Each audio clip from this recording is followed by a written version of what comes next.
Mira, como usted lo acaba de mencionar, las carreteras en la parte alta de la sierra han quedado totalmente destrozadas después de la lluvia y las gestiones se vienen dando día a día, acá fastidiando a la Municipalidad de Guaral a ver si nos pueden apoyar con maquinaria, porque tú sabes bien, con el presupuesto que manejamos, los distritos chicos, no nos alcanza para alquilar la maquinaria, volquete y todo, ¿no? Entonces, había presentado un documento acá a la Municipalidad Provincial para que me apoyen con maquinaria, pero me manifiesta que todavía no tienen operadores, entonces en eso estamos en espera, ¿no?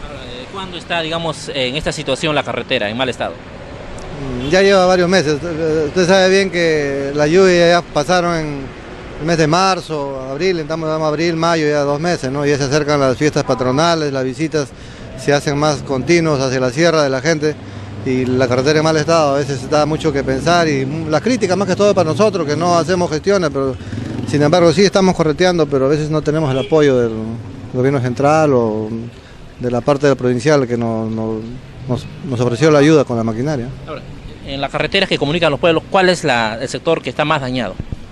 Bueno, mi parte mío, de Acos hasta el distrito 27 de noviembre está totalmente dañada, es por eso que estoy viendo. ¿En su totalidad, vale decir? Sí, casi toda la carretera. Más que todo es porque los agricultores riegan y no tienen el cuidado con las aguas, entonces sale a la carretera y totalmente la malogran, ¿no? Y eso hemos tenido una reunión con las comunidades de Canchapilca, Coto y Carac, donde nos hemos comprometido a tener un mantenimiento de esa carretera luego del arreglo que se va a dar ahora, ¿no?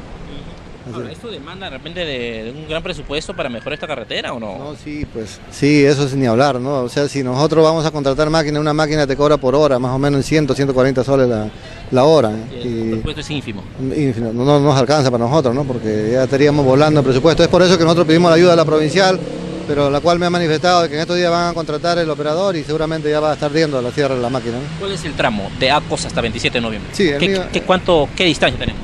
estamos hablando más o menos de 25 kilómetros hacia arriba, sí, regular. O sea, llega a Canchapilca, de Canchapilca desvía a Coto y Carac, y también está el desvío de Lampián, ¿no? Porque también está perjudicado Lampián, o sea, tendríamos que aprovechar esa máquina en los 3 distritos, que es San Miguel de Aco, Lampián y Carac. Ahora, ¿ustedes se están uniendo de repente para en conjunto quizás hacer llegar este documento o ver la forma de cómo superar este problema? Bueno, en la parte mía lo estoy haciendo por mi parte, individualmente como alcalde del distrito 27 de noviembre, ¿no? Ya que nosotros ya por lo menos sabemos que el gobierno regional ya le envió un full de maquinarias al distrito de Santa Cruz de Andamarca. He visto que tiene el cargador frontal, un volquete y una motorizadora. Lo que pasa es que no se hace abasto porque Santa Cruz es grande, el distrito de Atavío Salto es grande, entonces va a venir, creo que trabajando así, bajando y va a demorar mucho. Es por eso que yo estoy tramitando con la provincial si nos pueden apoyar en esa parte.